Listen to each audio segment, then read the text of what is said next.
Hello, welcome back to TSC Talks, the podcast where we talk about Tuberous Sclerosis Complex and other related issues.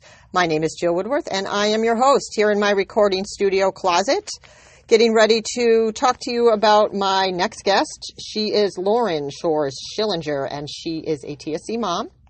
She's here to talk about her experience of a TSC diagnosis and what happened with her daughter. She also is one of the Volunteers of the Year and received an award in DC. So we're here to talk about some of the projects that she's initiated and the accomplishments that she has contributed to and spearheaded, including, she started the TS Alliance of Maryland Community Chapter in the summer of 2017. She helped develop the TSC Clinic Patient Satisfaction Survey. She compiled the TSC resource list for parents, which we do discuss and are always looking to add more information to that. She obtained proclamations from the town of Poolesville, the city of Frederick, and the state of Maryland, planned and implemented the first and second TSC Maryland Day of Advocacy and Awareness.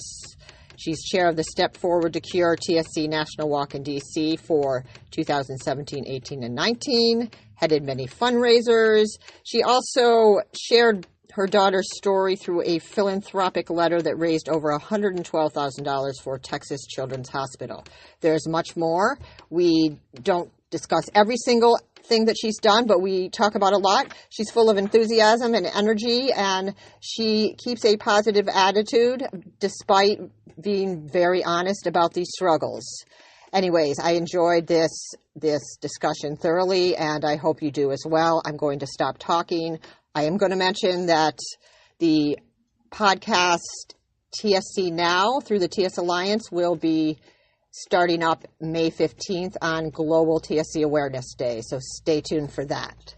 Anyways, without further ado, there's so many people in the community that are interested in being on this podcast and sharing with me, and I want to talk to all of you. I think it's been helpful for me, for you, and for many other people, so thank you for tuning in and being a part of this, and take it away, Lauren. Yeah, so tell me a little bit about you. I mean, you've done a lot. I was reading your LinkedIn, and it looks like you had a pretty good job. And both Sean and I. So here's what's actually funny, and I was going to tell you this when I messaged you after I emailed you some of the background and things with us. So we have a crazy, weird story. Oh, tell me. I'm so happy to hear someone else's story besides my own. Okay, cool. And we also always, the funny thing about it is we keep saying that TSC keeps finding us. And I wish the night that we were in DC, like if there was time and I had my head straight, I would love to be able to share my story with everybody at some point, because it's so funny and weird. So Sean and I actually met at one of our first jobs out of college, and I had a communications major and he was business. And we both thought we were going to be in totally different careers. And at the time, it was right when everything was changing with electronic healthcare. And if we would have known in retrospect now with what our lives ended up becoming, we both would have gone to school for something totally different. And he still jokes today that he could go back and be a neurologist or some other major thing, because we both, just like you had just said, we would love to see this. I mean, obviously, if we won the Powerball or we have the ability to just change our careers or do this every single day, all day long, it's literally what we want to do too. Yeah. We have that much drive and passion and excitement for it. So Sean and I met at a job at an electronic, first at a company that did billing and claims, which we saw crazy stuff doing the billing and claims side of electronic healthcare. But then, so he left to go to a company that was starting electronic prescribing, e-prescribing. And he called me and he said, and we weren't even together. We were just really good friends and really cared a lot for each other. And he said, you've got to come to this company because this thing is starting with e-prescribing, and this is going to be the wave of our future, electronic healthcare. You've got to come over here. And I had always wanted to get into sales and account management and doing demos and doing things in that realm. And so it was such a great fit. And so actually my job when I went there was doing e-prescribing, and there was a grant out of Massachusetts that would give doctors money and incentives to do electronic prescribing. And so literally all day long, all I would do is either travel around to doctors' offices, call them, or do these demos. And as my career progressed over time, and then I got moved into account management and sales demos and being an expert for electronic healthcare and EMRs, electronic medical records. That's crazy. That's your background. Well, but the funny thing is, all day long, every day, I would do these scenarios of diagnosis codes and patient encounters and all these different things. And do you know the one thing that never, ever, ever got brought up was tuberous sclerosis complex. And so when we went to get our I have chills now even recounting the story. Because you'd see every random thing, basically. And obviously people would say to us all the time, you guys have to be doctors. Do you have a scientific background? Are you nurses? Are you doctors? Well, and we would just say, this is our career and we're excited that's funny about it. Because we know everything. Yeah, I have to say, my college major, people have told me, you should have gone to medical school, this and that, I worked for a pharmaceutical research firm, and that's where I ended up getting the vigabatrin miraculously, like all the, so anyways, go on. Yeah, so like the stars aligned in this very strange, weird way. And I'll never forget when we got our diagnosis, we just stood there and we went, well, what is the diagnosis code? We've never heard of this. Is it tuberculosis? Is it under neurofibromatosis? Is it your brain was cancer? looking?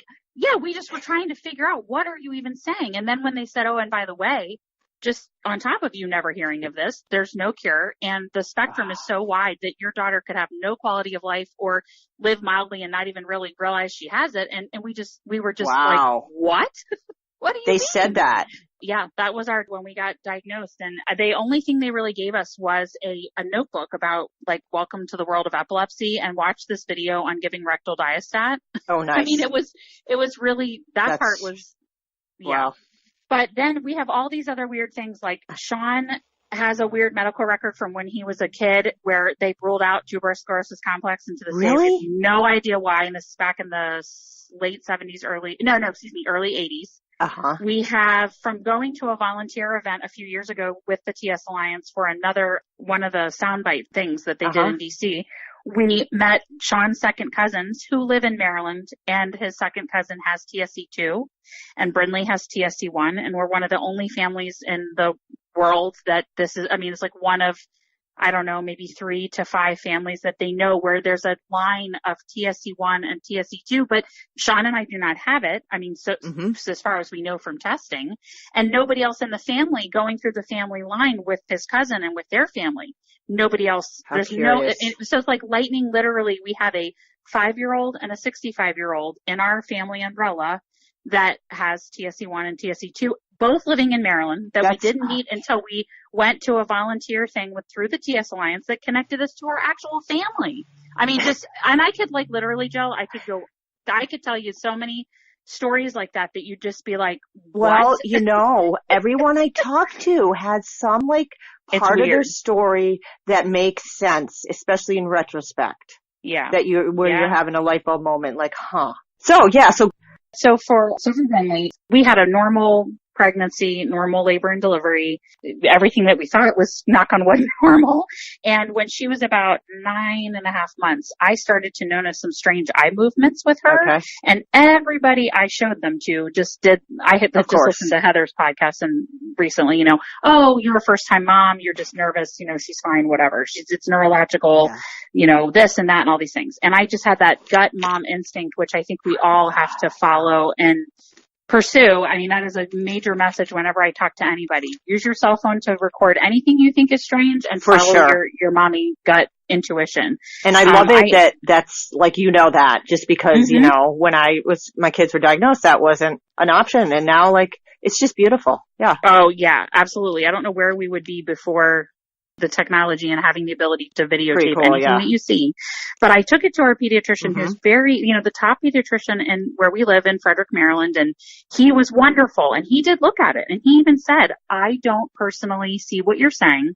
But again, you are the mom. This is your gut intuition. We need to get this checked out. And he got us right away into Children's National in DC, and they sent us down there. And it was like, oh, this isn't going to be a big deal. I didn't even take Sean with me. I took my parents with me because he said, I really think you're just going down there to be sent home, but we always want to be safe than sorry. They're on the side of caution. Exactly. Yeah. So we went down and around the same time I had noticed some arm movement with her as well.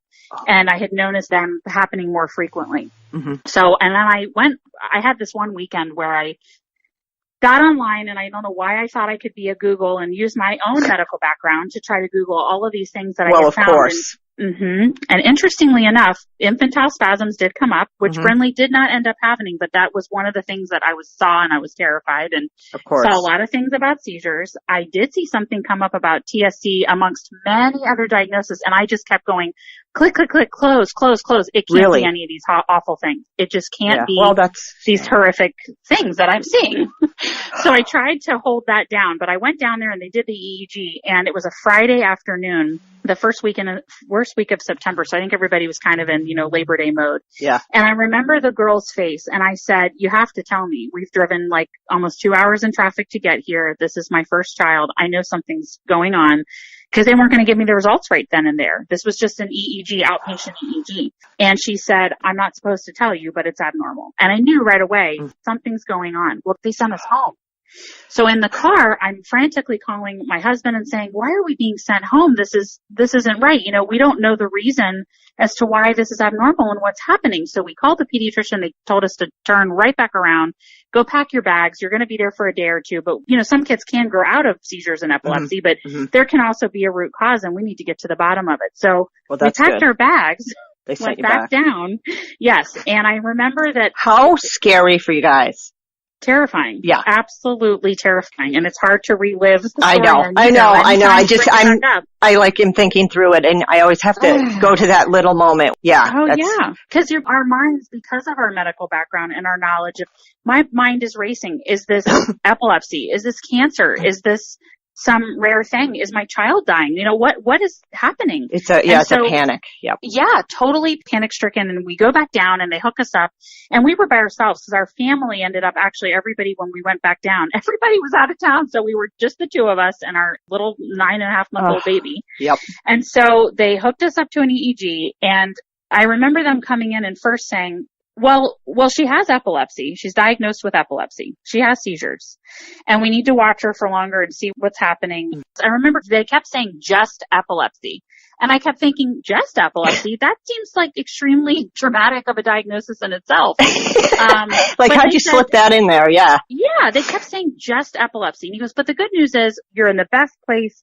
We'll run all the tests, and we'll try to see if there's an underlying cause, or if she just had maybe, like a febrile seizure or a random occurrence of epilepsy. And so that kind of made me think, oh, well, maybe it is just epilepsy. Let's see what happens. But I knew something was bad because every day it was, well, today we need to do a brain MRI.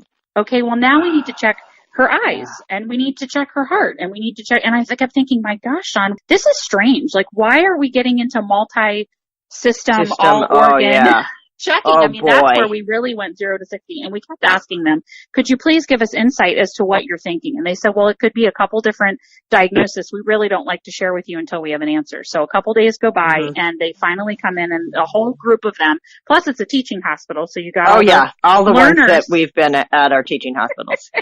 Right. So they all come in, which is a little intimidating, obviously. You think? Yeah. Yeah. So then they said, we're really sorry. It's this rare genetic disorder. It's tuberous sclerosis complex. And again, like I had mentioned, they said there is no cure. There's just such a range of how the outcome could be, from very mild to extremely severe. And for your daughter, there's no crystal ball, and just only time will tell. And, the very first thing is getting her, she had complex partial seizures. So I had mentioned earlier, we weren't sure if they were infantile spasms, but they believed that they were just complex partial. And they said, we've got to get her seizures under control. Right now, she had several tubers in the brain, and she had several rhabdomyomas on her heart, but they weren't affecting any of the blood flow or function. And of course, we looked and saw the white spot, which I had shown one of the white spots a little while previous to that, just one white spot, to her pediatrician, and they can have one. And I'm like, oh, okay. And so then we got that notebook, and I know they mentioned the TS Alliance and a couple other resources, but the biggest thing that really was their focus was this epilepsy binder, and talking about the emergency diastat, the rectal diastat, and how to do that. That was kind of a big focus for them. But they said, and I remember that we needed some time, I think, to process what we had been told. Absolutely. And I think, we needed time to find a way to share it with our family and our closest friends. And then I think after when we finally decided, okay, what now we went on the TS Alliance page and we knew this